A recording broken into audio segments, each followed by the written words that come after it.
There's no place to escape to. This is the last podcast. On the left. From your grave. That's when the cannibalism started. What was that?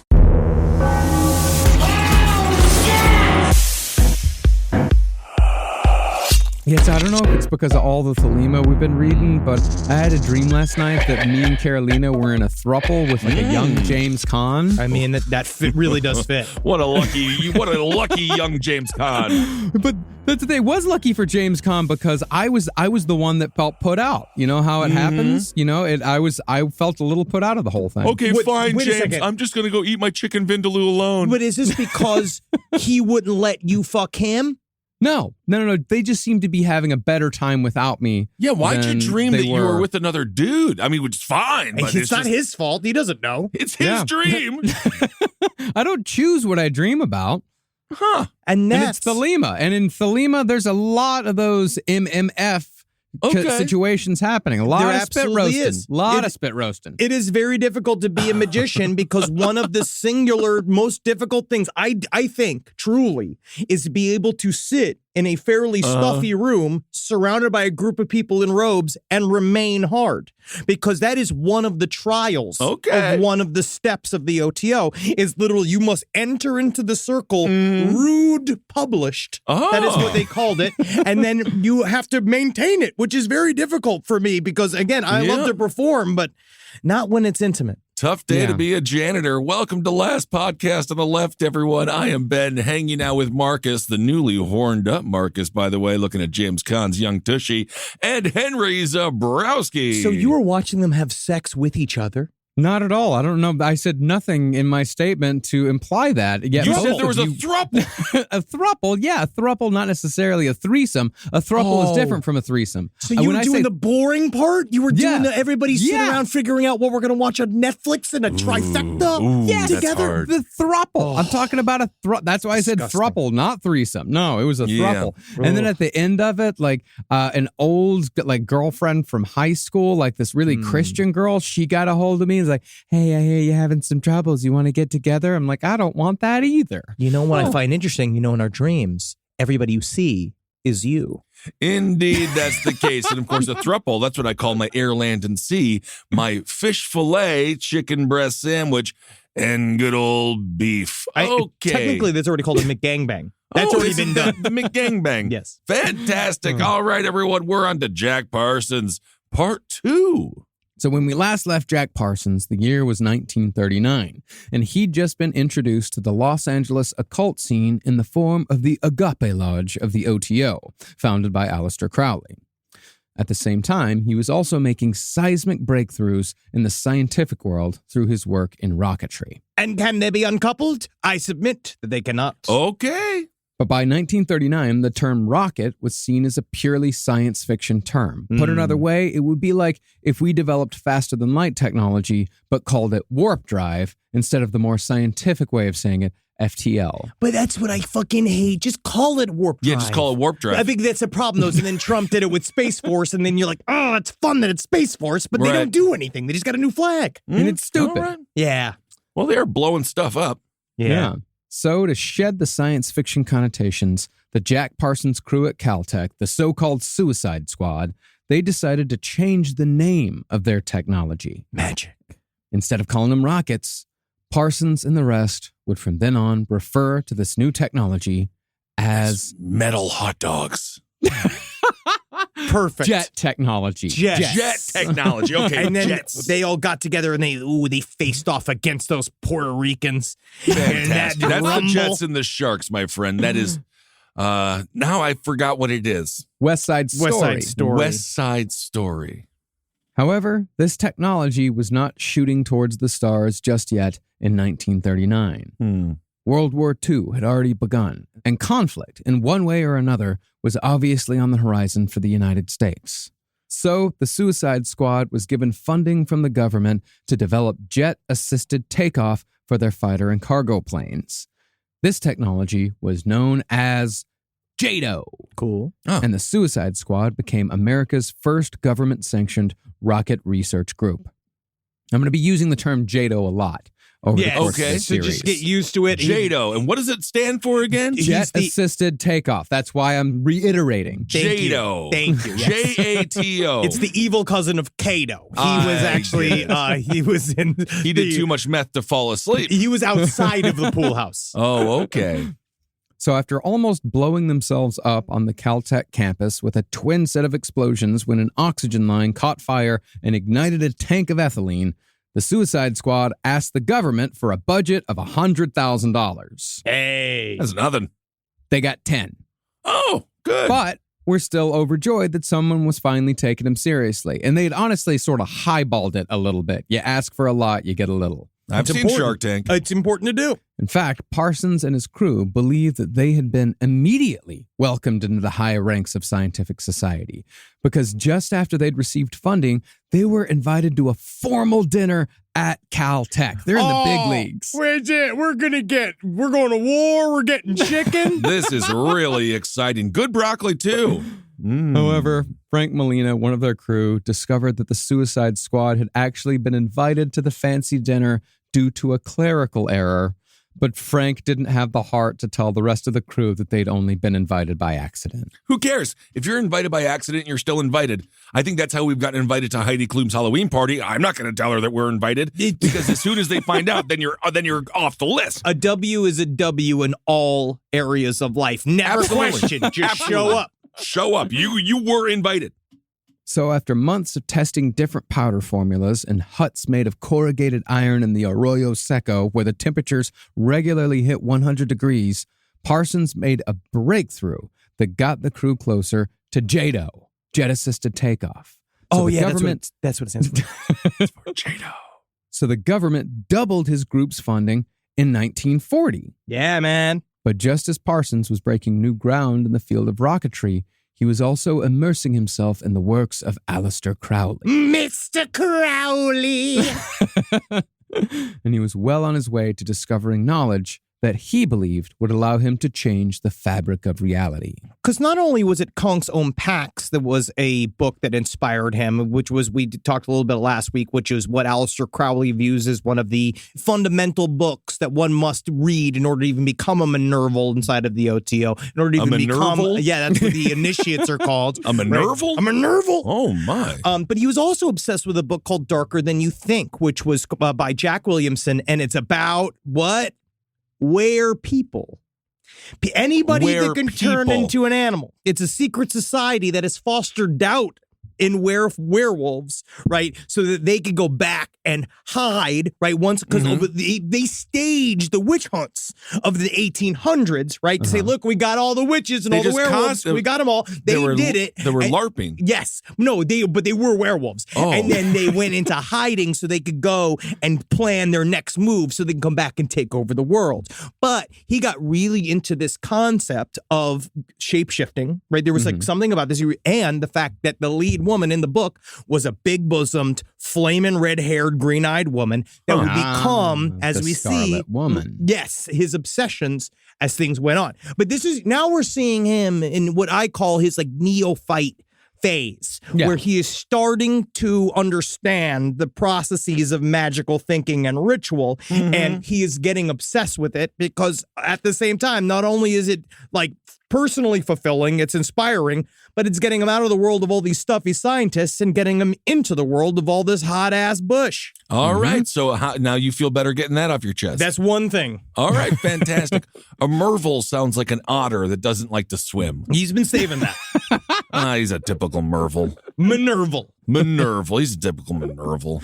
Now, concerning Aleister Crowley, perhaps the most important concept in his belief system, the lema, is that of will, which, again, is not necessarily how we think of will. It's not the will to succeed or the will to survive. Rather, will, in Thelemic terms, is more destiny combined with purpose. And again, this is more of your interpretation. Will, as you'll discover, the more and more you read it, the more and more you understand that it is a constant shifting deciphering of will and what that means on any different level. Like it both means it is both a practical level, like just straight up, it is my will to be the hottest Scottish-Polish NBA player that they've ever seen, right? Well, that's not possible. Exactly. But that's just one of my wills, right? Then you find out what Shouldn't it be lines within up. the realm of possibility? That's the idea, is that your true will maybe, also maybe. Because think about it, was it really in the realm of possibility for any one of us to be professionals in the entertainment industry? I don't fucking know. I definitely was born,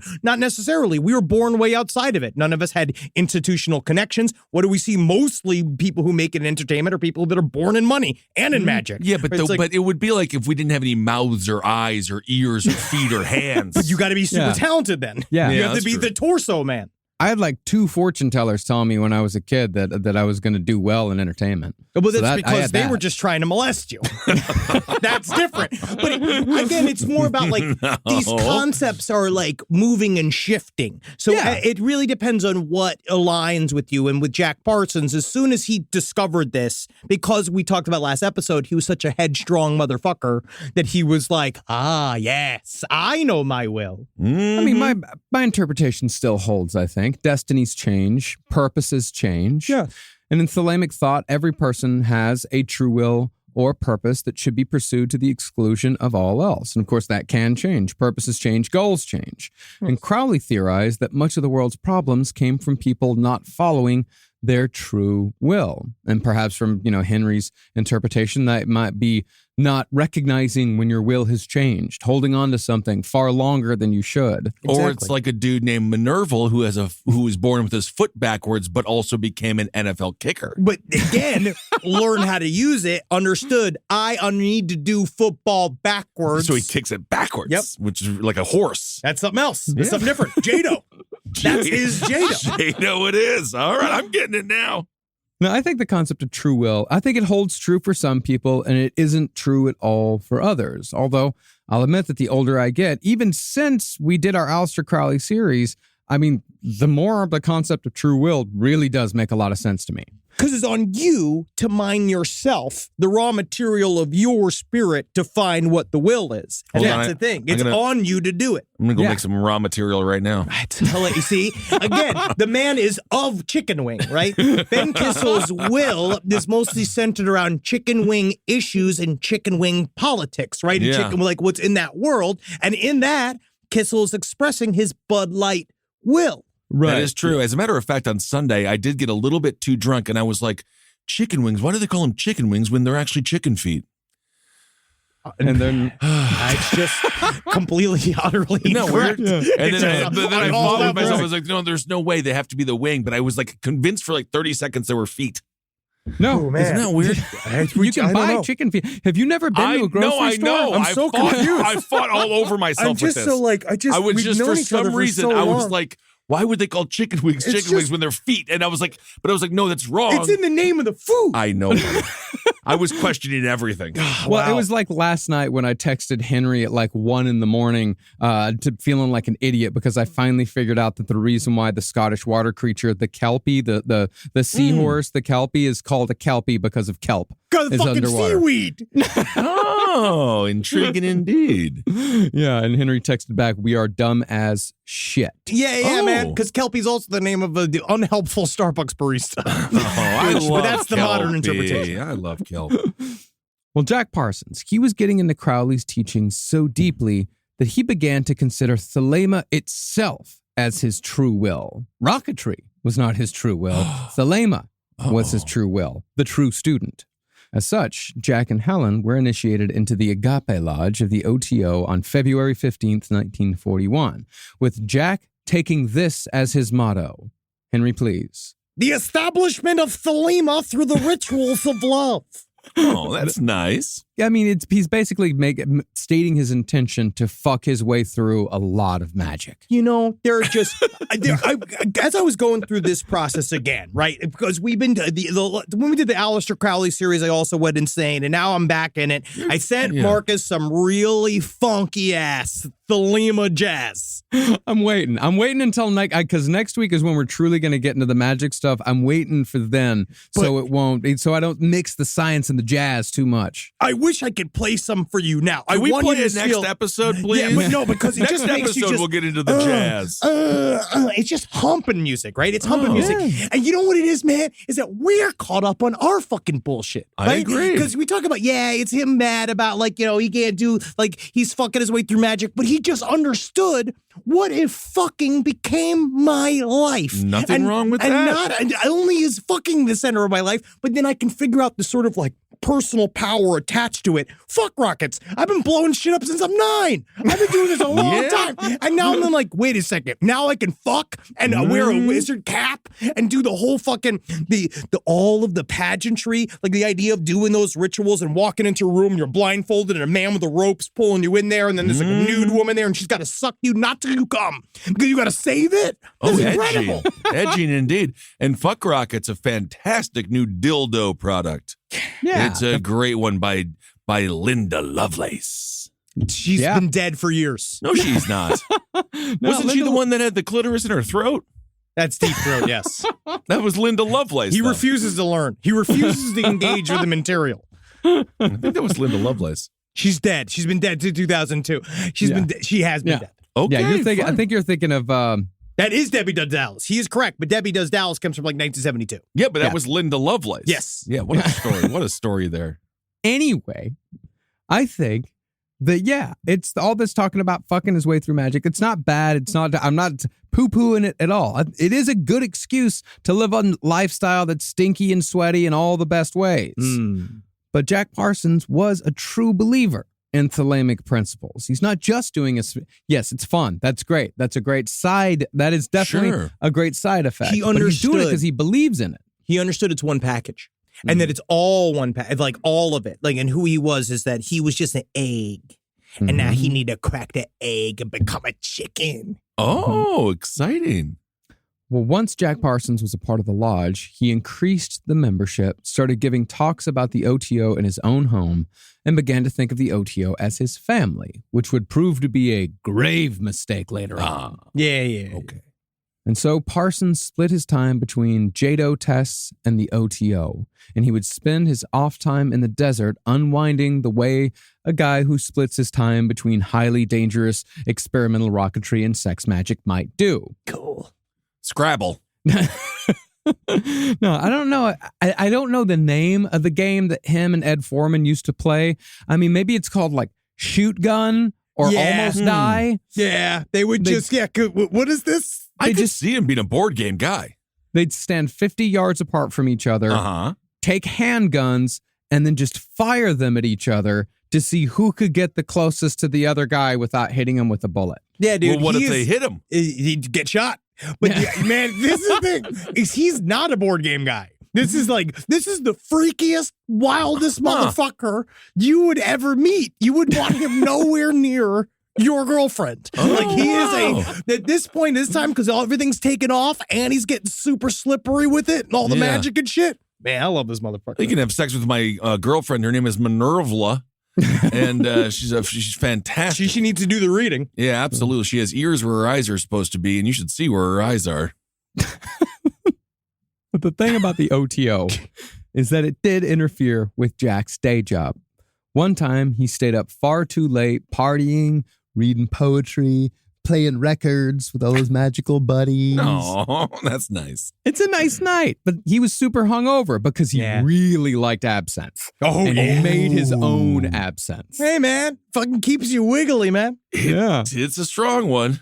So the next morning, because he was so hungover, he rushed through a countdown and it caused a huge explosion. Wait a second. How do you you count down. How did he rush through it? You just like, all right, let's go. 5, 4, 3, 2, 1. All right, it's got it.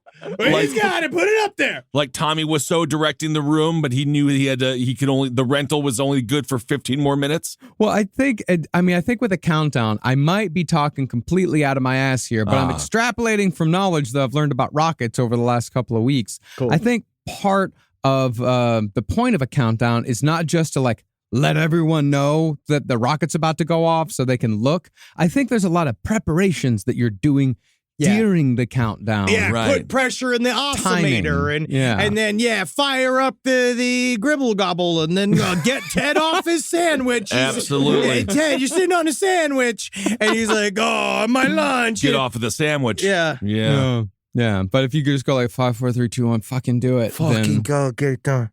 Right. It's not about the numbers so much as the actions. It's not so much like when we show up hungover, we just ruin a week of content. Yeah. Well, technically, And some then of our best episodes have been hungover. But it's, again, freedom is a two-edged sword. Yes. Because sometimes it's some the of our other best, side. many of our worst. But it's that, the thing is when he shows up hungover, he blows shit up. Right. Yeah. However, Parsons' involvement in the O.T.O. was a double-edged sword. Is a candle good or evil? Neutral. Ooh, sandalwood. Because while it did sometimes cause him to make mistakes, the intellectual exercise of studying Thelema seemed to unlock some previously inaccessible part of his intellect, or so the legend goes. It is inspiring. It is. Now, by the time Pearl Harbor was bombed in December of 1941, the JATO systems developed by the Suicide Squad were still showing positive returns, so the research took on a new urgency. Now, even though Parsons had proved that jet-assisted takeoff, JATO, could work, he hadn't yet found a fuel formula that didn't fail 30% of the time. And you can't send that shit out into the battlefield. Not yet. Well, it depends how much you care about your soldiers. Yeah. I mean, if it's Vietnam, then fuck it. Let's see how it works in the jungle. so Pearl Harbor, everyone knows it was a psyop. We to let get it us into the happen. world. We let it happen, bro. We got to do that episode. It's a lot more complicated than that. It's so much more complicated. FDR could jump, but he couldn't walk. That's what's weird. Is that he Is could that jump. Really? Wow. But then, after working with this formula that, didn't work 30% of the time, an idea sprung from his unconsciousness that changed the course of humanity. I'm gonna go. Uh-oh, he's going to go. See, Parsons had been working with black powder for the JATO test to no avail, and liquid fuel was still too volatile for what the military wanted. But according to the legend, Parsons finally made the breakthrough to replace black powder with something else after seeing workmen spread hot asphalt on a roof. And this is where God. weed helps science. I mean this. It's that there's sometimes you're just spacing out. We were just Sure. joking about this before the show about how, yes, sometimes it looks like we're not working because what we're doing is called executive time. Yeah. Where you're sitting and you're just thinking. You're just thinking about what could you do, right? And you wonder, Not working. Hey, I want to move forward. What should I do? I need to put this down on my calendar. Executive time. This was his executive time, watching a bunch of guys slave on a roof as he's my just God. smoking doobies, and he's just like, holy fucking shit. I can't. What a horrible job that is. To have to. What was they were putting asphalt on a roof? Yeah, they're doing their tar so on the it's roof. hot as So all shit. tar and roofs, yeah. Oh, Roofing. my It's God. a rough job, man. That's a what we hard should be job. talking about is those roofers. Oh, yeah, finally. Thank you for all the roofers out there because we have a roof over our head because of them. That's right. Chicken wings. It's the cardigans. Now, Ben, do you think in the future you'll write a book of chicken wings or a book about chicken wings? Because Is they're two there a very different difference? things. Chicken wings is a two-boned food. It is a double-edged sword in many, many ways. No, actually, sometimes I feel guilty eating chicken wings for some. Sometimes I can't eat meat on the bone. It makes me feel guilty. I also could. I was about to eat some Hypocrite. ham That's a yesterday, hypocrite. and Yeah. I put it in my mouth and I took it out. What? No, I mean I don't. I like pigs. I'm not eating ham because I feel like it tastes like human flesh. Hey, It's a psychological thing. I was about I've to been say- talking about my love for pigs for like 3 years. I You have finally been. can't It's starting really to build. eat. Yeah. ham. I am incorrect in saying Ben Kessel lives an unexamined life. It's examined. No, this is It's true. highly examined. It shows Yeah. there's something in there. I don't know what's being examined. I don't know, but it's examined. Well, the smell and sight of the asphalt reminded Jack Parsons of a flaming liquid weapon used by the Byzantine Empire that was called Greek fire. Greek fire. Nothing but hot Greek fire. Sweet. Greek fire was a naval weapon that set enemy ships on fire by emitting jets of liquid fire from bronze tubes. Tubes. Awesome. Reputedly, one could not extinguish Greek fire once it spread across your ship, except by using sand, strong vinegar, or, in one telling, old urine, which Oh. I guess points towards ammonia. Old urine is also the story of a dog that was shot as a puppy. Yeah. It's because of its terrible name. Yeah, it was too bad. He kept on throwing all the kids in the well. And it's like you're supposed to rescue them out of it. But what made Greek fire truly fearsome and effective was the fact that it burned on water, which made escape from an already burning ship impossible. Oh, man, smoking water. Yeah, Fire on legitimately. the water. Wow. It also meant that Greek fire could reliably burn for long periods of time, reliably and steadily, consistently. Now, no one knows exactly what Greek fire was made of because its recipe was a secret passed down through emperors, but it's theorized that it was either petroleum, saltpeter, sulfur, or naturally occurring asphalt. Oh, Asphalt's naturally occurring? I suppose so. I don't know. May I ask then, why are we putting this on roofs? It seems highly flammable. No, it's no. It's like how it's. I think that we're all incorrect. I think all three of us might be incorrect in a way, but only about the asphalt. Are they putting a basketball court up there? Asphalt in and of itself is not combustible. But if you mix asphalt with other things, It was It's just what the you mix smell. it with. It was the smell that made him think about about it. Yes. yeah, it's like bleach is fine and ammonia is fine, but if you mix bleach and ammonia together, you get mustard gas. Yeah. I did not know that. Absolutely. It's chemistry. I'm talking about how chemistry works. Wow. I'm fucking explaining chemistry right now. You have become a high school teacher to me and Kissel, Yeah. and both of us are just middle like, school teacher. oh yeah, asphalt. Also, he's a horrible teacher. He's just teaching kids how to make mustard gas. Don't go in Yeah. the bathroom. Sorry, it's my ass's fault. See,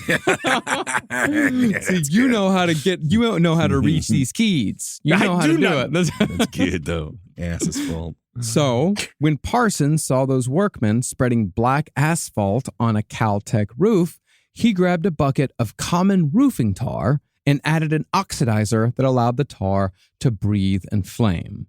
There's about 40 or 50 more highly complicated scientific steps between that point and the end point, but before Parsons knew it, he had created a fuel called Galset 53, which opened up a whole new category of rocket fuel, making solid propellants safer and more practical than the liquid propellants that tended to explode fairly easily and still tend to explode fairly easily. That fucking rocket that we launched off this morning almost exploded on the fucking on the platform until the Red Squad went out and fixed the fuel leak. But Oh. that is the excitement of science, is that you never know when you're a hero or you're confetti. You never know.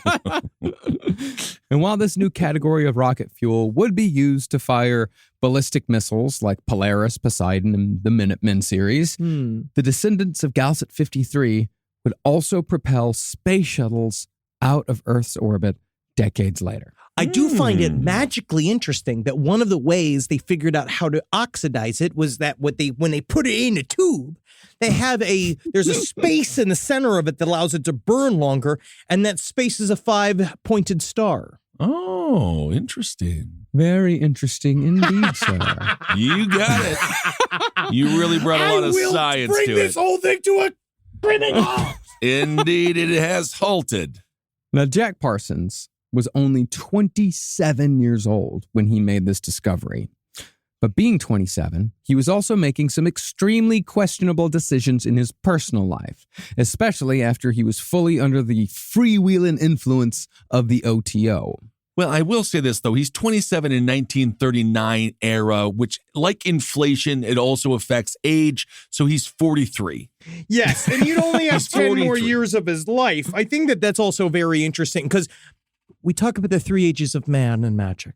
And what we have seen up until this point, the first episode was his boy phase, right? Him as his child, right? But now we're seeing him as the man phase. Man phase as he grows to fruition and his power. Okay, great. And when his wife Helen went on vacation in June of 1941 with her mother, Parsons began an affair with Helen's half-sister, Sarah Northrup, who was just a hair under 18 years old. Something about hitting hair on that really it's difficult. All right. A smidge? Just a smidge under 18 years old? Is that smidge. better? Smidge sounds like what circling- you call. You'd be like, yeah, she's this is my smidge. Right here. Yeah, I don't know how old she is. Don't ask her. Well, feisty, untamed, and somewhat cold, Sarah greeted her sister Helen upon her return from vacation, wearing Helen's clothes and saying, "I'm Jack's wife now." Yeah. Oh, she's Jack's wife now. Oh, yeah. Mm-hmm. In a cruelly candid letter, Jack told his wife that he began the affair with her half-sister deliberately and would do it again because he preferred Sarah sexually and he was better suited to her temperamentally. You say cruelly candid. He did it in his version of, this is the throuple that you dreamed about, right? Yeah. Where it's like, it's James cutting to the Caan. quick. It's cutting to the quick. And I had an actor once tell me, and it's true, if you want to really do well in this business, you got to be fucking, right? And you got to be fucking all the time. And magically... I know which actor told you that. You know exactly and what... you didn't tell me, but I know which actors you know, and I know which actor told you that. Yes. But he's basically this idea, and it's true, is that as a magician, you're way more powerful if you be fucking, right? And so with Helen, Helen's great and all, but Helen's Helen. And I've been telling you already. He had admitted that Helen's character was superior, and he admitted that Sarah would not have faced the hardships that Helen faced with Jack. And he admitted Definitely that, not. my God, Definitely she's not. not even anywhere near on the same level of woman as you are. But Love you, Helen. I love you, Helen. But the thing is, a man, a poet should be alive, be drunken in love, betrayed, hurt, lifted from pinnacle to pinnacle. She licks my asshole. Yeah, that's basically all that means. Well, she's sexy and new. And then again, he's fucking somebody new, and then it gives you that, it gives you a little pep in your I don't know step. why he kept it in the family like that. She was right there. Yeah, but Well, It was just smidge. he works at a goddamn college. yeah, well, he doesn't. Well, yeah, technically, by this point, he's starting to move out of the college and into the private sector. Yes. Not quite. Literally. He's trying to create his lodge. Yeah. And actually, as we'll get to in here in just a second, the half-sister was sort of the point. Now, this is a pretty clear-cut dick move, but Jack Parsons was doing all of this with the encouragement and the sanction of the O.T.O, who looked at marriage as a, quote, detestable institution. Well, that's technically Aleister Crowley's direct opinion of marriage, but he was also married twice. And so he Well, did that's why feel he it. thinks that. Yeah. But then the O.T.O then has rebranded since saying, if it is your will, then get married. Sure. But Thank again, magicians be fucking. What if I just beat you up, O.T.O? What if I just don't give a shit what you tell me? Yeah, I mean, that's the idea. They'd be like, good, congrats. You're following your will. Thank you. Well, as for Aleister Crowley, he said people should marry for convenience and agree to go their separate ways without jealousy once it was over. Why must there be divorce? Which just sounds like a very divorced man's opinion. Sounds like someone who's listening to a heroin needle. Yes. And indeed, Parsons saw his affair with Sarah as a crucial step in his magical tutelage. He wrote that his passion for Sarah gave him the magical force he needed at the time. I need my magical force. Okay. The Jews, because the act of adultery, tinged with incest, served as a magical confirmation in the law of Thelema somehow. Can you explain that to me, Henry?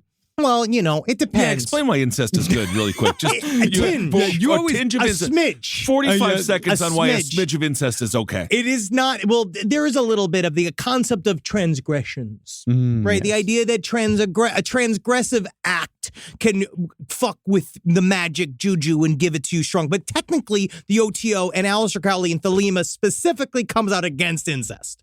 Technically, but this was not technically, it incest seems like it because it's by his marriage. wife's wife's sister. That's why it's tinged with incest. It's Yeah, got a he just knows it. smidge of incest. It's a bit of a hair of incest. he just knows that The he'll hair let of incest caught between your teeth. Yeah, it was long, Grandma. But the world?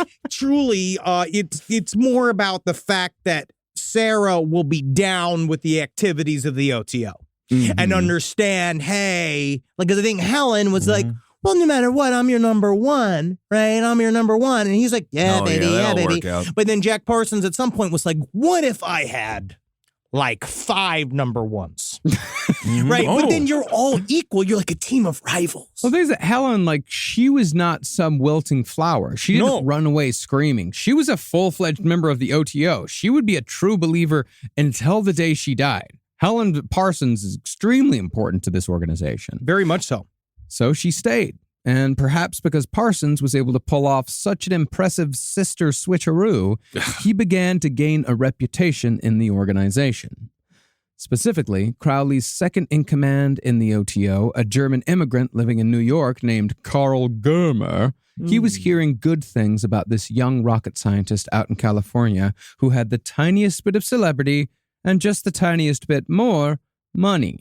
Oh, yeah. Oh, that seems to matter the most. Well, very much so. A lot of organizations, they really would like, they want their Tom Cruise. What L. Ron Hubbard, the difference between the genius and the artist, which we'll talk about next week, is he understood we do need funding. You do need funding. And we do need some name recognition. Sure. And Jack Parsons was just in the newspaper as the brand new Frankenstein's monster-looking guy that is ready for the fucking primetime, baby. Indeed. Well, sounds like he's more of the doctor. Rise from your grave.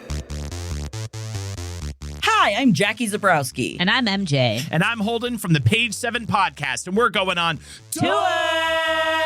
That's right, we're touring all up in this mother-freaking country. Oh, fake cursing, so whatever, Jackie. Just say the filthy F word already. And we will say the filthy F word when we come to your town. That's right, we're coming to Texas, the Midwest, the Northeast, and then right back here in Cali, baby. For ticket links and more details, visit lastpodcastnetwork.com. That's right, lastpodcastnetwork.com. Page 7 and Wizard and the Bruiser present Release the Butthole Cut! Wait, that's really what we're calling the tour? Absolutely. Release the Butthole Cut. For more information, go to lastpodcastnetwork.com.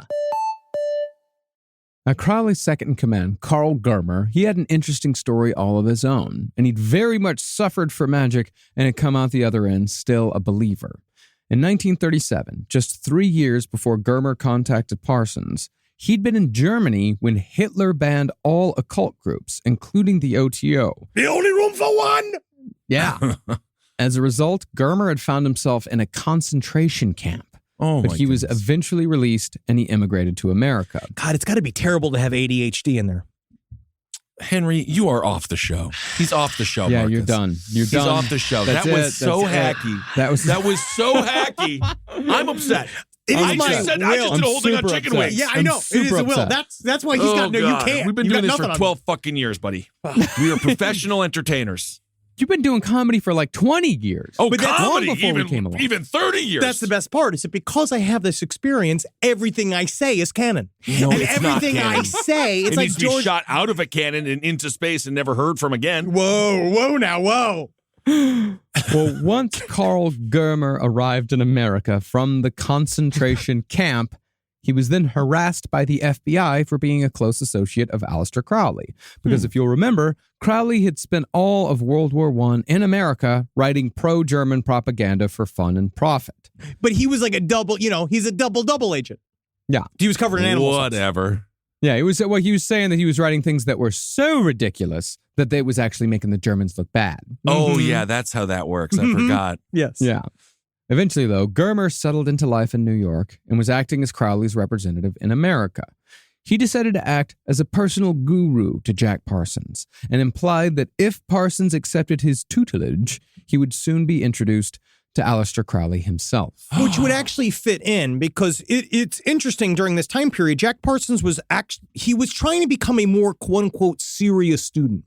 And there is a lot in the AA. Not the O.T.O. So AA was Aleister Crowley's, his own specific brand of the O.T.O. And it was just for him. But he viewed that as like Sea Org of the O.T.O. to put it in that level, right? Where we're like, the AA is what I have personal control over. And you're supposed to meet a dude, right? You're supposed to have a guy that's supposed to be a handler that brings a neophyte into the AA. So at some point, that's where Aleister Crowley, he says in a letter, I wish to God I had Jack for 6 months, even 3. With a hustle to train in will, in discipline, he must understand that fine and fiery flashes of spirit come from the organization of matter, from the drilling of every function of every bodily organ until it has become so regular as to be automatic and carried on by itself deep down in the unconscious. Honestly, he wants to butt fuck. Yes. So well, yeah. And he just wants As Jack, his will. but he just wants Jack Parsons to just like be able to just like take it whenever. Well, Aleister Crowley it's the opposite. He wants to be able, for Jack Parsons Parsons to give it whenever. He wants to be able to look, as Aleister Crowley did believe that his submission to another was the most powerful way for he got control by giving control. Okay. Power bottoms. All right. Of course. Well, once a Crowley introduction was dangled, Parsons increased his involvement in the O.T.O. He suggested that the O.T.O. should move their headquarters from Los Angeles to Pasadena, which would allow Jack to spend more time at the lodge. But perhaps more importantly, it would give the lodge more space to spread out, especially after Jack Parsons rented a mansion at 1003 Orange Grove Avenue for $100 a month. This place was fucking huge. $100 a month. I'm going to jump off a fucking bridge. That's incredible. It was a different time. It was a different time. So it was basically just taxes and rent. That's why they wanted to go to Pasadena. More space.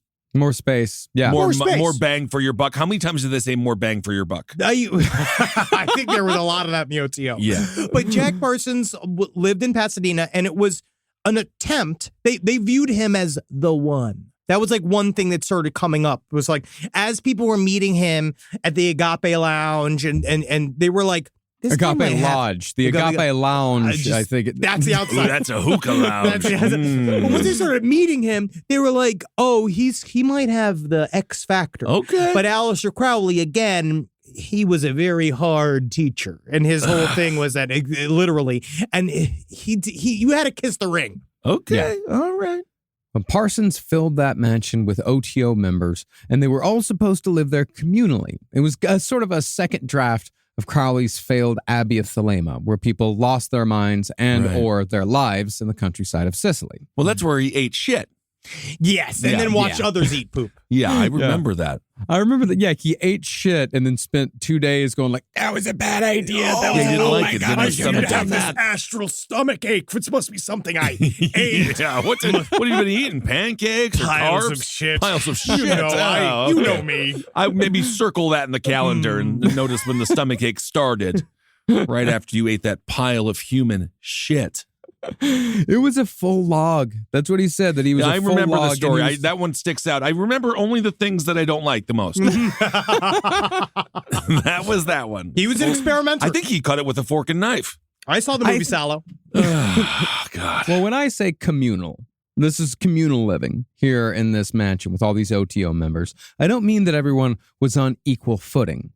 Rooms were assigned according to O.T.O. hierarchy, with Jack Parsons and Sarah Northrup sharing a nice 2-room suite so they could have separate affairs, as per the O.T.O.'s teachings. They were working. Okay. Yeah, it sounded like they were fucking, but they were working. All right. Ever the nerd, though, Jack Parsons covered the walls of his room with all the knives and swords he'd collected throughout the years. That's my boy. Proving that you can still be a sci-fi fan who openly collects bladed weapons and still gets laid if you frame it the right way. I'm going to tell you this, man. No one is framing it the right way. It's packaging, so man. Don't do it. I had a friend in college. He had knives above his bed. He just liked knives. But then you take a girl home and then it's just scary. It's college. So, again, it's different. He's framing it the right way. You can't do it. You can't say it's just because you can't say like, I just like knives. Like you got to say like, yes, this blade. I procured this blade when I was taking a travel to Kathmandu and discovered. Super wet. Yeah, but it's just scary because now you're holding a blade that can kill somebody and they're in bed. Ceremonial sword. And that's how you frame it. And then again, this is my favorite chainsaw. But do you have a job? Are you available? Sometimes it really helps. Less weapons in plain sight, I feel, also helps someone calm down. Well, sensibly, the mansion at Orange Grove was supposed to be a utopian community made up of true Thelemites who shared all the responsibilities. But this is the problem. It's kind of like in Satanism, right? Where it's all of these guys, right? Each each man and woman is a star, right? Mm-hmm. And it's all like love and her will, and it's about expressing your true will. And it's just the thing about Thelemites is that it's really difficult to get them to work as a group. Yeah. Because each one is so important to themselves. It's kind of hard to be like, Frater of Babylon, you're on trash duty. And he's just been like, I want to come. And you're like, well, why don't you come while you're doing the recycling? Work it into it. Yeah. Yeah, absolutely. Get aroused by recycling. Didn't work out at all. And most of them fell into traditional gender roles if they fell into any role at all. Because this is before they started really taking it seriously. Okay. Yeah. Jane Wolfe, one of the first members of the Agape Lodge, had to do all the shopping for the whole house, and another woman named Phyllis Seckler was supposed to do all the cooking. Neither one really did much of either. See, at least they were bad at it too. I think that's fantastic. I mean, just get Uber Eats. Come on. Yeah.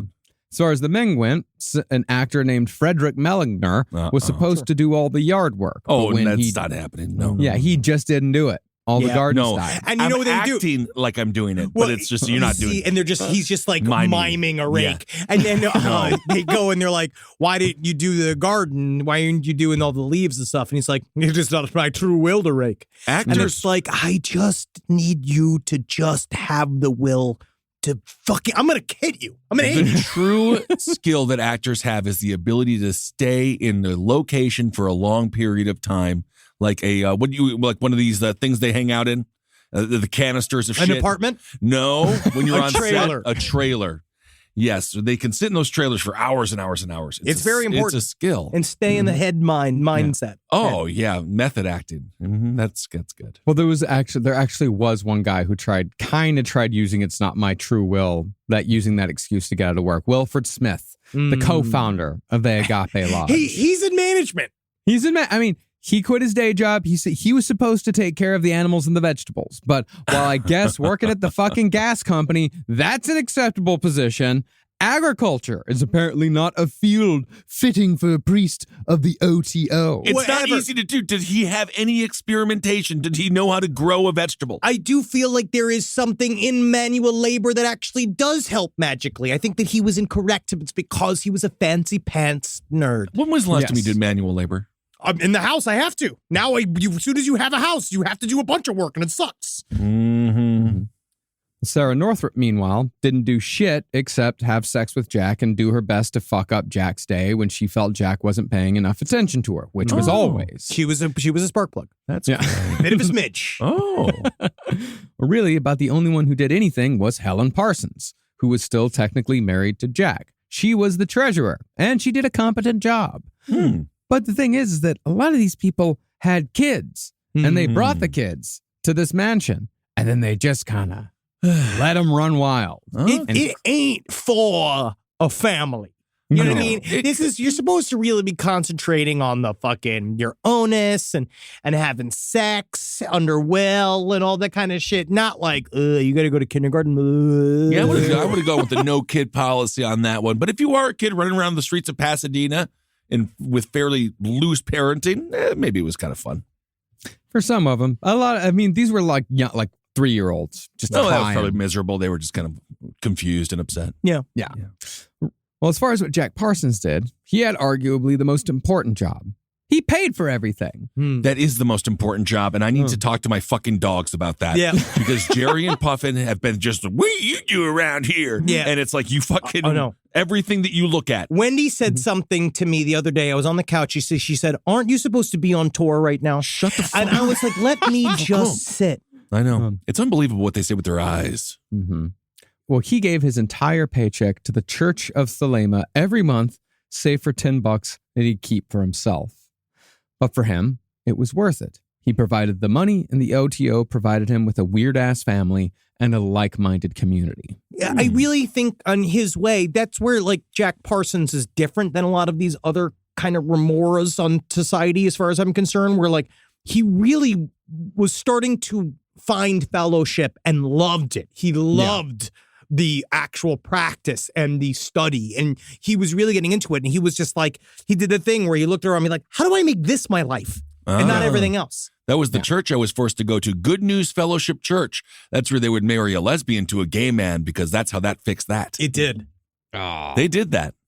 Yeah, it's not good. Yeah, this guy named Steve, he was real feminine and tiny. He married this huge chick who was a truck driver. That's magic. But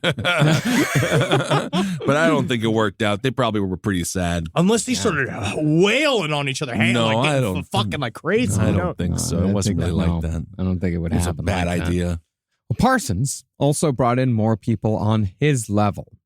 He's kind of balancing out the dead weight of the drama teachers and the former silent film stars who hadn't worked since the talkies had arrived. But they're setting up the atmosphere. Yeah. That is crazy. They must have, I feel like I pictured them in black and white. It does. I don't know how to make them in color in my mind. Yes. Mm-hmm. Instead, Parsons brought in his old childhood friend and business partner, Ed Foreman. Also brought in Ed Foreman's wife. Oh. He also got a dude from the Hercules Powder Company and 2 math experts from Caltech. All these people were married, and they were all eager to learn about the sex magic secrets of the O.T.O. This is 1940. It's a weird time in America. It's interesting because they really were, they understood the kind of like this thing of like, okay, if we're all doing magic, it's totally okay for all of us to come in and we'll all fuck all of our wives' hottest friends. And we'll all like hang out in a circle, or at least most willing. And then sometimes how willing you are, that shows how hot you are. Okay. What? Yeah, I'm just saying that like sometimes someone you're who's real only as horned hot up for it. Sometimes you're only as hot as what you're willing to do. That's horrible. I'm just No, it saying. makes sense. I mean, Sometimes you gotta find it. You are sitting in a hotel room and you're like, I need someone to fucking lick my asshole, and you're just gonna put that out in the universe, and you just gotta accept who shows up. there you go. All right. Well, since Parsons was attracting individuals that were in positions of real power and esteem, he also drew the attention of the FBI. Yeah. Oh. The FBI would investigate Jack Parsons several times over the next 10 years, writing a file that would eventually stretch to 200 pages. However, the FBI never found anything illegal because Jack Parsons was only pretend evil, like most people in the O.T.O. But even though the FBI found nothing, neighborhood busybodies got in on the action too. Because this is what Anton LaVey will steal later on. But the concept of the satanic duality, that's what's fun, is that it creates a barrier to entry. You create this environment where it seems like super fucked up and super dark and mysterious. And that actually precludes a lot of people from involving themselves because they don't want to get involved in something that's super fucked up. But then when you arrive, you're like, oh, you're all kind. It's kind of silly. It's kind of nerdy. boring. But I don't. You say it's boring. I find it as an actor, it's fascinating, and the idea of like showing up in a costume and doing all of this shit is fucking rad. It's their version of LARPing, and they get to suck each other's dicks. Yeah. Mm-hmm. Well, a neighbor calling himself, quote, a real soldier, sent a letter to Pasadena police tattling on Jack Parsons, writing that a black magic cult practicing Crowleyism and sexual perversion were flourishing at Orange Grove, and somebody better do something about it before it gets out of hand. He's a real soldier. Go do it yourself.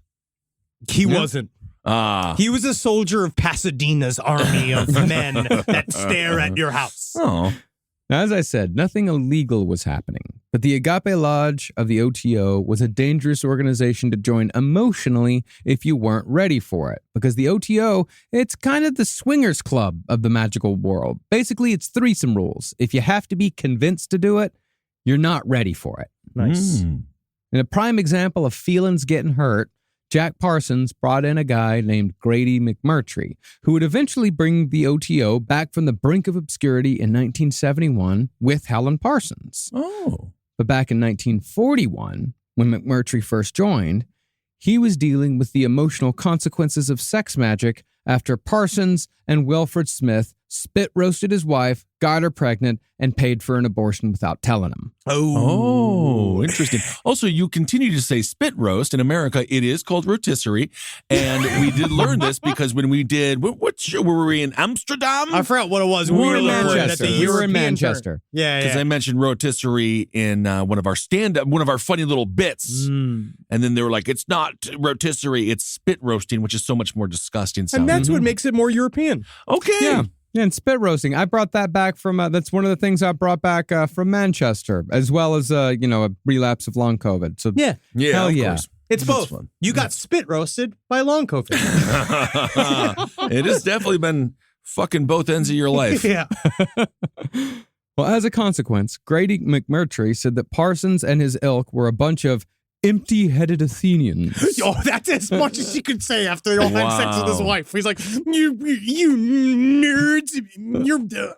Empty-headed Athenians. Mm-hmm. Oh, And he wow. also said that Parsons himself was, quote, as coked up as a snowbird. Oh, that's funny. He was correct in Yes. that last one. Yeah, That very one was, much he so. was absolutely correct. Might be correct with the first one. We just don't know. Well, in order to cope with all the new responsibilities facing Parsons in both the scientific and the magical world, Parsons started doing a lot of coke and a lot of speed. This was right around the time he co-founded his own company with the other Suicide Squad members and called it Aerojet. Ooh, that's cool. It is cool. I like Aerojet. Definitely it's a cocaine idea. Oh, yeah. In addition, Parsons was also making his own custom drugs using his vast knowledge of chemistry. And of course, this is encouraged by Aleister Crowley's teachings, because Crowley said that drugs can assist in magical ritual and astral travel. Wait a second, then but like from the outside perspective, it's just a house that's now creating a bunch of drugs. It's a meth awesome. lab, kind of. Yeah, it's fucking awesome. It's a bunch of questionable people in a very fancy neighborhood, like an elevated neighborhood, like the governor, like he had a house there and shit. And so that's what I love about this story is that they moved right into the heart of the burbs. Everybody was like, they created a community of naked artists. They were all like having sex with each other and doing all this shit, doing a bunch of drugs. And again, for the time period, it's super fucking awesome. For me, like this idea of like it's in the super kind of square like version of America where they're all fucking covered in cum. I mean, you would go knock on the door right now at 9 p.m. and be like, can you keep it down, my dog? Just turn it down to 9. Can we turn it down to 9? Now, speaking of Crowley, well, it was nice that Parsons was bankrolling the O.T.O chapter in California. Crowley also felt that some of that O.T.O money should be spread to Crowley himself. Let's just think about this for a second. Let's just think about this, okay? Maybe I could get a little cut. Huh? Come on. Yeah. And not just for heroin. Oh. Not just. Okay. For heroin. He also needed it for his new magical project. Wands. You think they grow in trees? Technically, yes, they do. But it just seems like someone needs to get a job. Aleister Crowley technically had a job, executive time. Yeah. He has to sit and think about all of the magic that he needs to do. I got it. He does have a job at this time. At this time, he's making rejuvenation potions from his own cum. No, that's you think cum. that's easy? That's not a job. That's not a job. You mean to tell me that our fan of the show and friend, Tommy Pistol, that he doesn't have a job? No, he doesn't bangs on camera. And he's got a huge ding-dong because technically he is kind of short, so I think the penis does look a little bit bigger. But anyway. You're talking mess on a man who fucks for a living? I'm not talking mess at all, but he doesn't sell rejuvenation potions from his cum. He puts his butthole on camera. It's because he's leaving money on the table. Does he sell dildos that are modeled after his own dick? All right. That's the 21st century version of that, I'd say. The fellas get to do, they don't make as much money as the gals there. No. Yeah. But they can sell their ding-dongs. And gals sell a whole bunch of stuff. Of course, yeah. Well, at this point in history, Crowley was designing his tarot card deck. Yeah, the Book of Thoth deck, which is actually very powerful. Oh, yeah, it's become fairly standard in the tarot community since Grady McMurtry and Helen Parsons pushed for its publication in the 70s. Now, Crowley considered these cards to be the most important thing he'd ever done. But Wilfred Smith, who was still technically in charge of the Agape Lodge, he didn't agree. Yeah. What do you mean? So Aleister Crowley was just like, this is the most important thing I've ever done. And the other guy was like, no, it's not. This is the thing about Thelema and magic is that it's all everybody's will. It's a bunch of upstarts. It's a bunch of people who got fucking mouthy mouths. But the problem is that Aleister Crowley didn't like that. He wanted a yes man. And when he presented this whole thing. Well, yeah, because he said this is one of the most important things I've ever done. And then the person just said no. It's their will. It's just. Well, Aleister Crowley was always looking for another Victor Neuberg. Yeah. Like he was the guy that he power broke his mind. bottomed into remember. insanity. Yeah. Like He just could never get that guy back. Neuberg. He never could. No. When Smith didn't say yes to funding the tarot deck, he was ordered to step down. And the O.T.O was split between those who supported Smith and those who wanted the tarot deck. And Parsons sort of became the man in the middle. I think because he revered Crowley, but he was also friends with Wilfred. Well, you need to get merch. I'm actually with Aleister Crowley on this one. People would buy those. And they did. And they did. And it really meant something later on after his fucking death, which is kind of sad. But Jack Parsons was regularly in communication with Aleister Crowley and he was trying to say, hey, I'm super serious about this. Like, I want to be I want to be the center of this. Not so much the leader, but we need there's a vacuum of true leadership happening in Los Angeles and we need something. But at the same time, he liked Wilfred Smith, even though Wilfred Smith will later go on to bang his fucking ex-wife and make a child out of it. And he had to deal with it, right? Well, it was technically still his wife when he banged her and got her pregnant. But that was also all a part of the O.T.O. They were all cool with it. They were all cool with it. Well, in an attempt to sort of mend this rift between Crowley and Smith, Parsons published a magazine called Oriflamme, which was filled with articles about magic that were written by Smith and Parsons. And the Oriflamme was actually a republish of the original 1800s newsletter where the O.T.O was announced. But that's where the O.T.O, because back in the day, you'd have to you'd find out about the new esoteric group when it showed up in some kind of publication. And so that was where the O.T.O kind of introduced themselves in the 1890s, but they didn't become the O.T.O until 1915. Yeah. Now today, Oriflamme is a Swedish makeup company. But back then, Parsons used the name to publish poetry that I actually like. Yeah. I actually like Jack Parsons' poetry. It's somewhere good. It's somewhere between Aleister Crowley and Hawkwind. It's like Iron Maiden lyrics, but psychedelic. It's dope. Can we hear some? Yeah, Henry's going to read some. And I think you could take these lyrics and just do this on your own later on. You could sing some of these lines to the tune of the verse and Run to the Hills. Yes. It's got a very Maiden cadence to it. Okay. I hate Don Quixote. I'd live on peyote, marijuana, morphine, and cocaine. I never knew sadness, but only a madness that burns at the heart and the brain. I see charwoman ecstatic and human, angelic, demonic, divine. Each wagon a dragon, each beer mug a flagon that brims with ambrosial wine. The mountains are palaces, women are chalices meant to be supped and not sold. The desert a banquet hall set for a festival, ripe for the free and the bold. Oh. This is good. The wind and the sky are owls, heaven and all its stars, waken and do what you will. Break with this demon-spawned, hell-inspired, nightmare born magic lies over the hill. They said I was crazy, ambiguous, lazy, disgusting, fantastic, obscene. So I hide from my sagebrush and cactus and corn mush to see if the air was still clean. Oh, I hate Don Quixote. I live in peyote, marijuana, morphine, and cocaine. And may I be twice damned for a bank clerk or store hand if I visit the city again. Sounds like the Grinch.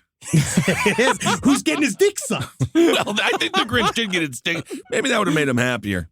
Oh yeah, man! You put that in a King Gizzard album song. Yeah, man. Those lyrics, Dr. Susie with good psychedelic lyrics, man. No, man, that's medieval rap. It was. I mean, honestly, it's better than anything in Hamilton. I'll agree. Oh, I don't know what happened with that. I don't know either. Now, Parsons was pleased as punch at this poem and in everything he did for Oriflamme. But when he sent a copy to his mentor, Crowley hated it just like he hated everything that he himself did not write. He was just on heroin. Well, he was just angry and sick. And I guarantee you, if you met him when he was super high, he probably would have loved it. I believe that he was, in a word, jealous. I think that he missed his youthful energy, and he wanted to yuck his yum as much as possible because no one should feel the freedom that Aleister Crowley felt. He called him he said the whole problem with him is that he was too poetic. Yeah. Too poetic. Okay. In fact, Crowley was particularly enraged at the poem. Which is funny. He wrote poetry. Aleister Crowley started writing poetry. Well, it wasn't the poem that he was... It wasn't poetry itself that Crowley was upset about. He was upset over the subject matter because he wrote to Jane Wolfe that all the poem was going to do was revive the ancient stories about Crowley concerning drug trafficking and so on. Crowley was really mad towards the end of his life that all anybody will ever talk about is how I'm addicted to heroin and I ate shit that one time. He was so butthurt at the end, which is so funny because you're you're the most evil man in the world. That was your whole gig, dude. And now you're mad that they're calling you that. You set it up because it's just once you're labeled a genius one time, you think you're a genius in every aspect. You start to think no, now they need to understand me on my terms. Or we're no, bro, you sold yourself as the great devil and now they bought it. So you'll live with it. Yeah, at this point in history, the last time that Aleister Crowley had been in the news was him actually trying to say that he wasn't evil. Yes. That he had gone, but because he tried to win a defamation suit. Yes. And he's it was a character. He did the Alex Jones. He broke character in court. Yeah, he said he said that actually his name means Little Sunshine, and trying to get some money. Yeah. Okay. Rise from your grave. Hey there, podcast listener. Have you ever been listening to Wizard and the Bruiser and thought to yourself, I wish I could see just how fat Jake and Holden are in real life. Don't lie, we know all about your weird inside thoughts, listeners. Well, now you can make that dream a reality because Whizbrew and Page 7 are going on tour. Austin, Dallas, Milwaukee, Chicago, Minneapolis, DC, Philly, Brooklyn, San Francisco, LA. Nowhere is safe from an all-new show we're calling Release the Butthole Cut. Ew.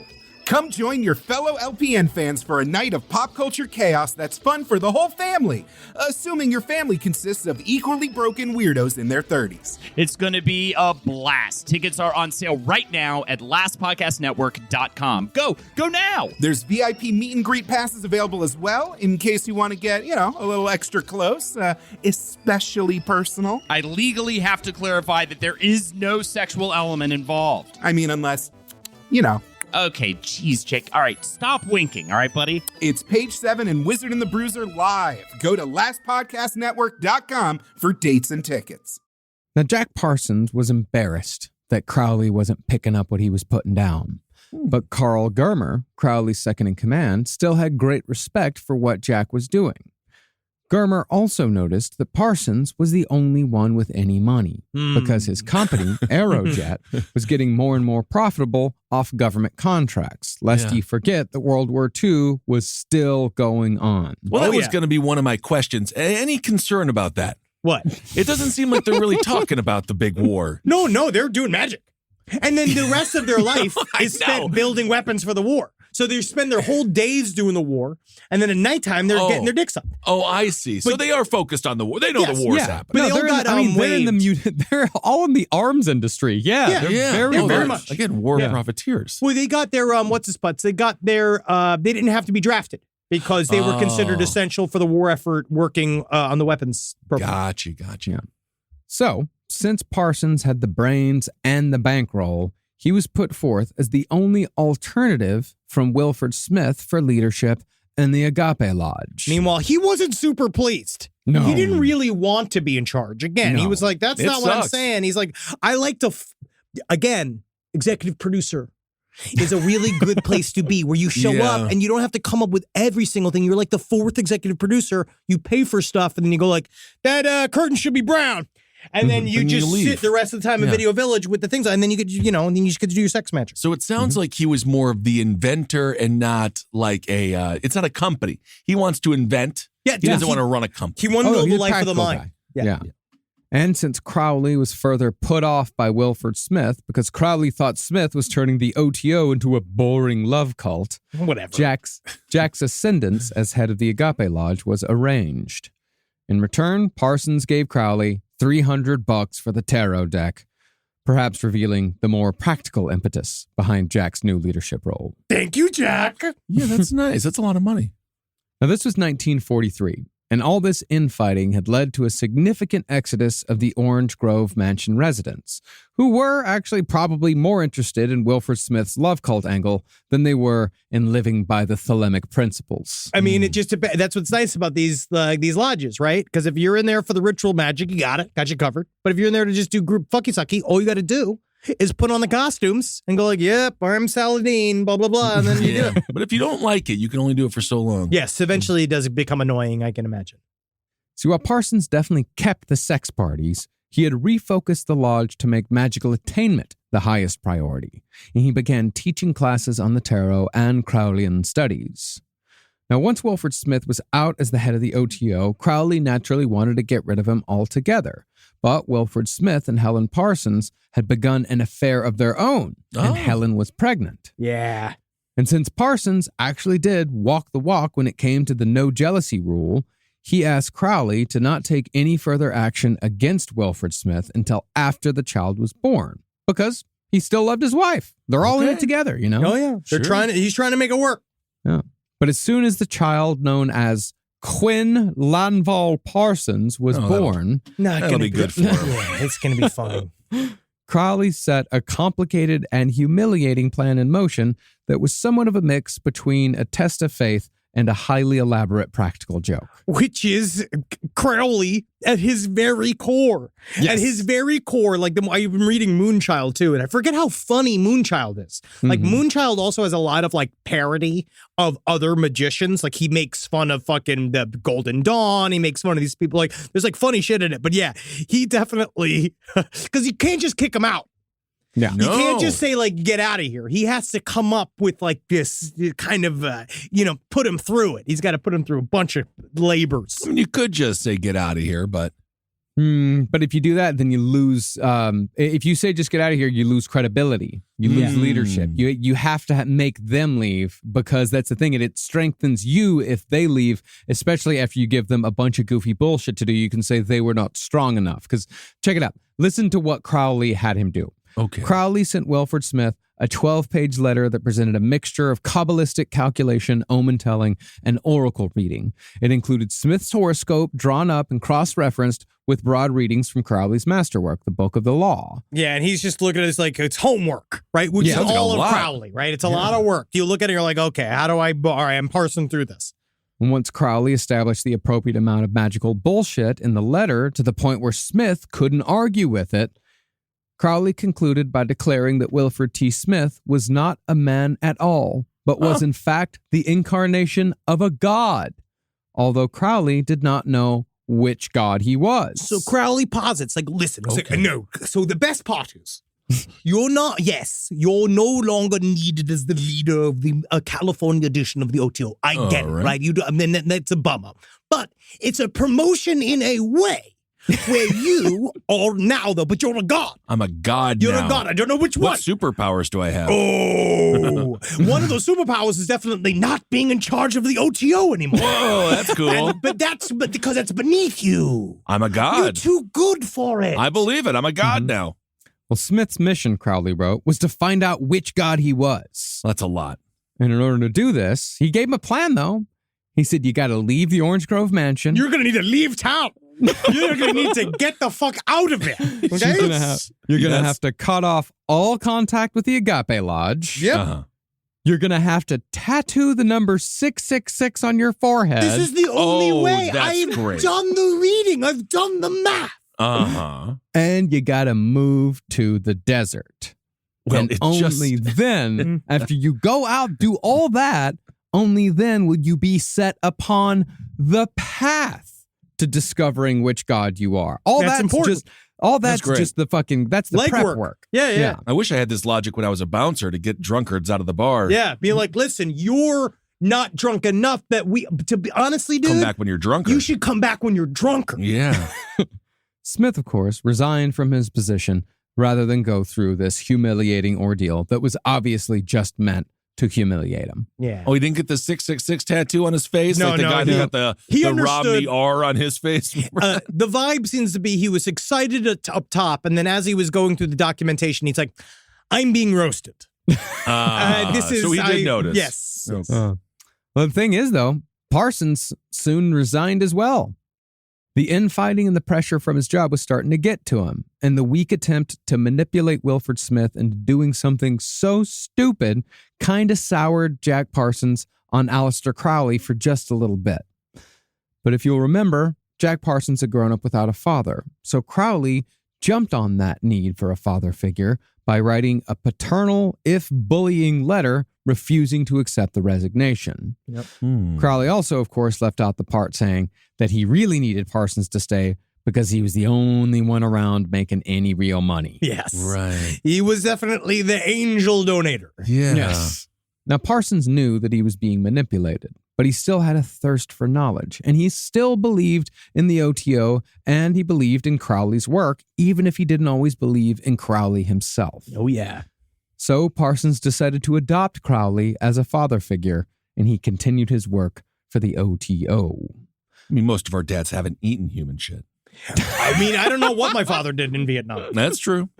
Your dad fucked around in a submarine in the Gulf of Mexico in Vietnam. Well, we don't know he didn't eat human shit. To be honest, I feel like that actually shows that it was more likely he ate a lump of human shit because all these Navy men are all fucking pranking each other and shit. Yeah. They used to take out the torpedo tubes and he'd crawl inside the torpedo tubes and they roll them up and down the submarine.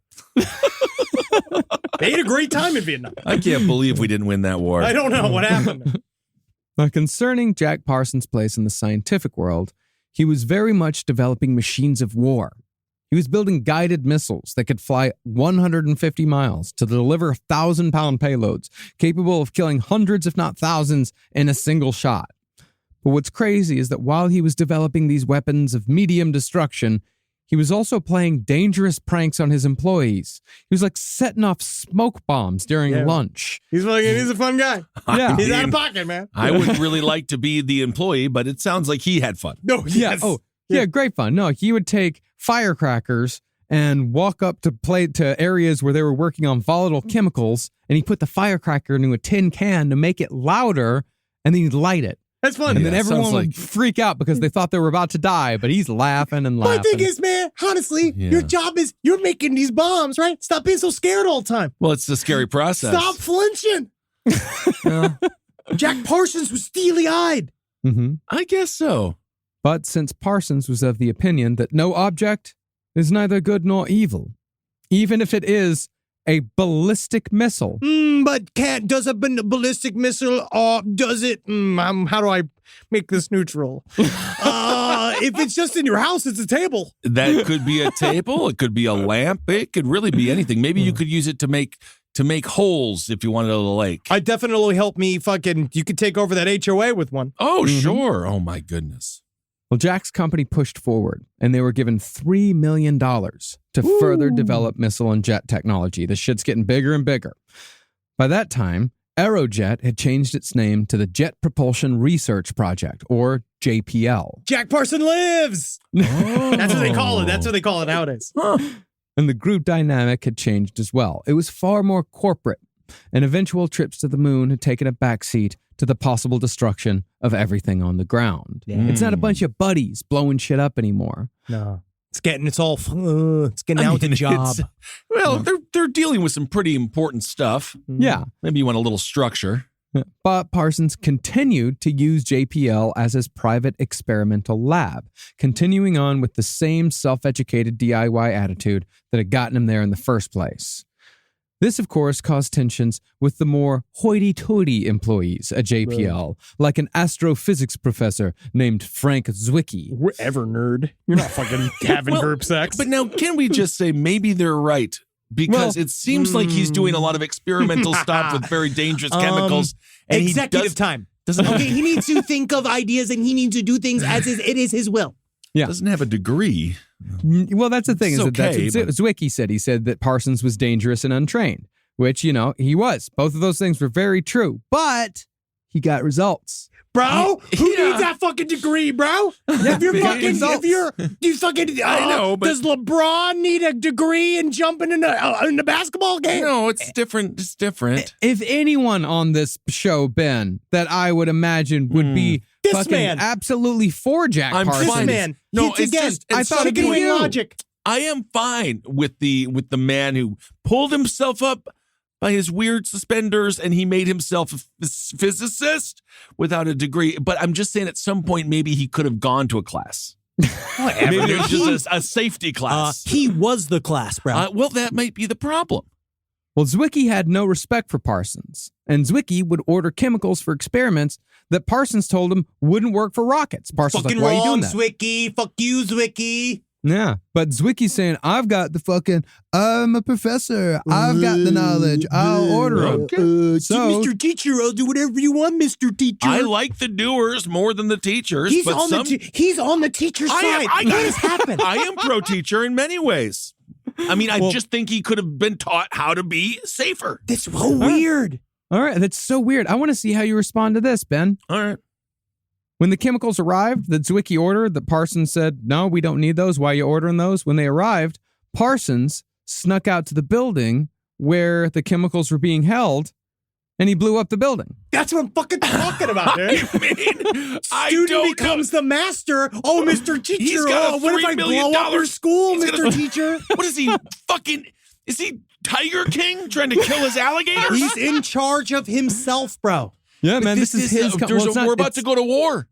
We're in war. We're in war. Yeah, man, all's fair in war. This is with us. He's at war. Technically, it's an act of domestic terrorism. Look at you. We got him in the hypocrite trap. No, this is not We got him right in there. We got him. He blew up a government building because he was pissed at a professor. We got him against the wall. You're him scrambling. It's not a government building. This is a private building, bro. This is a company that he owns with a bunch of Private dudes enterprise, bro. in a Freedom's a two-edged He sword. just sounds like he would buy Twitter for $44 billion. Yeah, that is his fucking ability. Okay. No, man. This is a company that is owned and founded by a bunch of dudes called the Suicide Squad. Yeah, bro. Get with it. All right, I'm fine with it.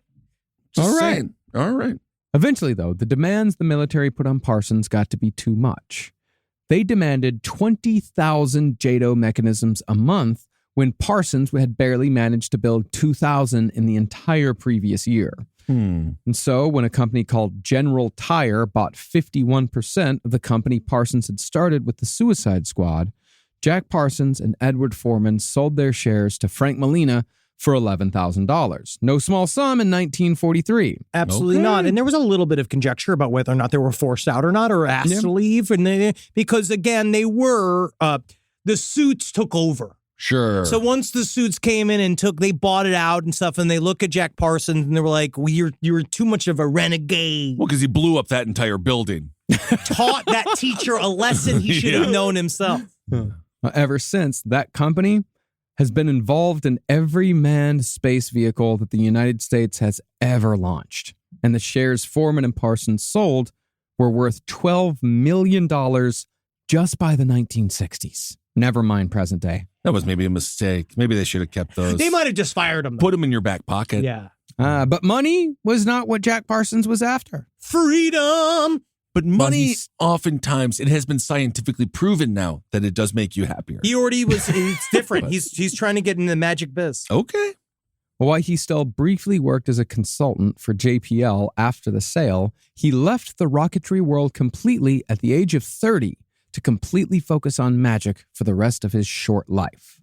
Age 3, the man ascends. Ooh. Now, in modern value, Jack Parsons' $11,000 was worth $200,000, a fair sum. Yeah. So using these proceeds, he bought out the mansion lease at 1003 Orange Grove Avenue and spent almost all of his time at the lodge as a man of magic and leisure. That's all I want. One day, if you could listen to this jazz fusion shit, dude. If you, I can't wait to hear it. I can't wait. All day long. That's all you listen to. Like, just like nice. Fucking and drinking espressos. Sounds exciting. So he was alone now, or he still had a whole crew? He's got the crew. He's living with the crew. Okay. He's there 24 hours a day. Jack don't got to fucking wake up at 7 a.m. to go in and build rockets no more. Jack's there all fucking day long, bro. Yeah, dude. He's there playing with toy boats in his bathtub. Yeah, He's bro. there hanging out with Sarah. That's my boy. All right. He's there fucking playing drinking games with Grady McMurtry, who had since forgiven him for impregnating his wife and paying for an abortion behind his back. They're playing that's drinking nice. games, man. That's fun. They had this one drinking game where they would chug aperitifs and then they would recite esoteric texts to see who could articulate their recitations the longest. Because that's important, because you're supposed to hold your attention. A lot of the fucking ritual shit's all memorization. But while Parsons was out of the rocket game, he wasn't yet done with explosions. He and Ed Foreman founded the Ad Astra Engineering Company, named after one of Aleister Crowley's magical organizations, and they continued to experiment with combustibles. At the same time, though, Parsons was alienating some of the older members of the O.T.O. with his complete control over the mansion on Orange Grove. To make ends meet, because he's not getting that Aerojet money anymore, No. Parsons was renting out every available room to people outside of the O.T.O., although he still wanted to make sure he had the right vibe from all the new residents. This is what he wrote in a newspaper ad calling for borders. And remember, I think this was 1947. Okay. No, is it that late? 45? It might be. Yeah, it's like 44, 45, somewhere around there. Only bohemians, artists, musicians, atheists, anarchists, and other exotic types need apply for rooms. Any mundane soul would be ceremoniously ejected. The thing about a mundane soul is they pay rent. Well, you're looking for a non-mundane soul that has disposable income. Oh, okay. Yeah. Sounds like it's the same thing that they're doing in Williamsburg, Brooklyn right now. Very much so. Yeah. What do you mean? Williamsburg, Brooklyn? Yeah, it's a bunch of trust fund kids. It's a bunch of kids that you somehow have $5,000 a month for rent and they don't work. The real artists are out in Bushwick now. Yeah, sucking dick by the bridge. They're even further out than that now, man. They're in Ridgewood. And even then... Oh, is it made it all the way to Queens? I'm salty about that. You guys don't know this? Oh, Yeah, no, it's dude, all Ridgewood is like supposedly like one of the coolest neighborhoods on earth now. They're lying. They're absolutely lying. Okay, no, I mean, it's the people that make it cool. Sure. I guess so. If they only knew Catalpa. But even though the O.T.O members weren't super jazzed about non-members coming in, Jack's ads did create a groovy atmosphere. So music, it sounds like that. Like, As author George Pendle put it, nuclear scientists and rocket scientists lived alongside occultists and sci-fi nerds. Cool. While Parsons and Sarah Northrup led Gnostic masses for the O.T.O members upstairs as High Priest and High Priestess. Ooh, I can feel the groove. Oh, man. sure. Now, concerning those sci-fi nerds, Parsons was still a massive science fiction fan after all those years. Oh, yeah. And he'd been hanging out with some of the most famous sci-fi writers of the century. He was hanging out with Robert Heinlein. Robert Heinlein actually tried to say he had nothing to do with Jack Parsons, but they know for a fact that they were really close friends. Robert Heinlein's a weird guy. Yeah, he's a weird guy, yeah. But he was hanging out with Ray Bradbury as well. Oh. Yeah. And they were both fascinated by the way Parsons could bring science fiction into reality. You hear that? Science fiction into reality. Guess who's coming into the scene soon? My boy's coming around. Man. All right. Now, as far as how Parsons met those guys, the Los Angeles sci-fi writers like Heinlein, Bradbury, and Isaac Asimov, as well as special effects nerds like Ray Harryhausen, who did the skeletons in Clash of the Titans, and publishers like Forrest Ackerman. Forrest Ackerman, who is one of the most important collectors of all time. He had he collected esoteric things and pop I've culture heard that things. name a lot. Mm-hmm. Yeah, they'd all hang out together in a downtown Los Angeles cafeteria called Clifton's. Which is where Jackie had her bachelorette party. Oh, is it still existing? Yeah, it's still there. still exists. Yeah. Oh, Jesus. that's interesting. Well, Clifton's was run by Clifford Clinton, who'd been the anti-corruption activist whose investigations into Mayor Frank Shaw had led to the car bombing we talked about last week. So All think right, about it's this. all coming It's starting to together. come together. See, from what I can tell, and I might be wrong on this, Clifford Clinton was probably the one who thought to ask for star witnesses in the car bombing trial from Caltech, because Clifford had underwritten projects at Caltech concerning the development of nutritional foodstuffs to combat mass starvation. Cool, like bugs. Yeah. Oh, not bugs. Cornflakes. Pink slop. Yeah. It's bugs. It's going to be bugs. Yeah. We're all going to be eating bugs. We're all going to be eating We bugs. won't know it, though. We are going to know it. We're going to be eating bugs. No one's eating bugs. You're going to be eating... Well, you're not going to live long enough to eat bugs. He's not going to even know. You're not going to live long enough to eat bugs. I'm the healthiest one here. You're right. I forgot. You're right. Technically, I am. What? Medically. What? What? You haven't Theoretically. seen a doctor in 20 years. Exactly. Well, it's at Caltech that Clinton was put on to Jack Parsons. And after Parsons became the star witness that put the car bomber behind bars, he dropped by Clifford Clinton's cafeteria, where he found the greatest sci-fi minds of their generation just hanging out. Yeah, All right. Everyone's at Clifton's. Eating soup. I love it. Oh, yeah, man. Split pea Wednesdays. Now, these meetings were certainly impressive just for the amount of brain power in the room. It's sort of like that crew of directors who all hung out in the 70s, like, Spielberg and Lucas and Scorsese and Coppola all fucking hanging out. Yeah, it's like when everyone, it was like when Bill Gates and Clinton used to hang out with Epstein. Epstein, that fucking, that great correct minds, group. great minds. But in last podcast land, these sci-fi meetings at Clifton's cafeteria are more known for being the place where a certain sci-fi writer supposedly made a bet with Robert Heinlein that he could make a religion out of science. All we do is replace gods with beakers. Yeah, all of this is being done around soup. Weird. And It's a maybe- soup-based life. It is a soup-based life, isn't it? Now, that story isn't true, but there's no doubt that had it not been for those meetings at Clifton's cafeteria, Jack Parsons would have never met L. Ron Hubbard. The ginger lover extraordinaire. Yeah. The smartest man with the best body who's ever lived in the 20th century. There you go. And L. Ron Hubbard may have never learned what he needed to learn in order to eventually create Scientology. And it's with the entrance of L. Ron Hubbard and the eventual destruction of Jack Parsons that we'll conclude our series in 2 weeks after the Thanksgiving holiday. You must be careful who you pretend to be, because we are who we pretend to be. And Jack Parsons, he will be emoliated like so much rocket fuel on his way to magical purity. And the problem is with every genius is that they're absolved into the Godhead. While the artists who must a lot of times decipher a genius works, they live on and on and on to smoke parliaments in space, thinking about how they used to be a clam. You sound like someone trying to explain that really shitty movie where everyone walks backwards. What? I'm in a movie where everyone... Tenet. Yeah. Tenet. He's mixing Tenet. it up with Inception. No, I'm talking Tenet. No, Tenet is the They all where walk everyone backwards. goes. It's hard for the people to see. You go, Tenet. Like you do the hand signal. It's the dumbest thing I've ever seen, but everyone's like, I think I get it. It's like, no, it was just poorly written. It's just sparingly written. All right, everyone. Well, thank you so much for listening. I can't believe he's pro-teacher today. I can't believe you're so pro-teacher. pro-teacher. Give him more money. You're pro-teacher, I got an pro-education, pro-gatekeeping. I mean, super gatekeeping. No, not gatekeeping. I just said he shouldn't blow up the goddamn building. I thought that you were the lamplight of libertarian freedom, and all you are is talking about all of these no longer structures. exists in any sense. He's so happy to have all this infrastructure. What's God. happened to him? I guys thought are it was just- always be cozy. You guys have been trying to speak for me for a long time. Yeah? All you do is talk. Thank God.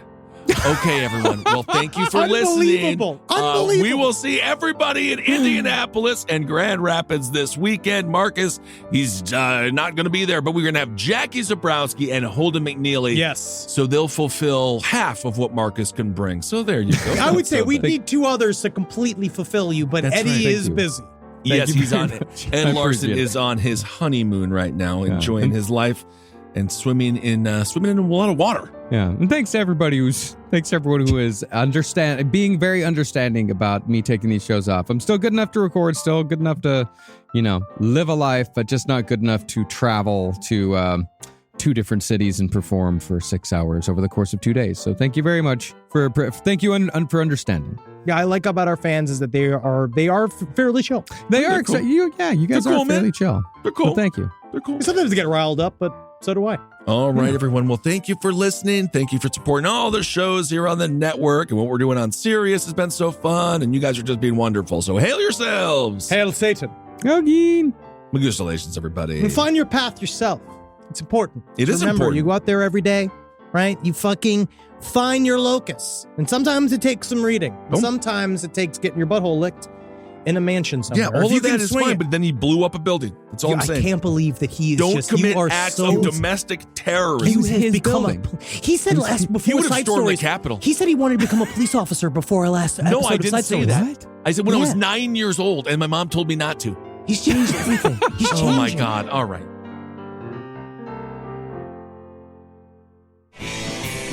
This show is made possible by listeners like you. Thanks to our ad sponsors, you can support our shows by supporting them. For more shows like the one you just listened to, go to lastpodcastnetwork.com.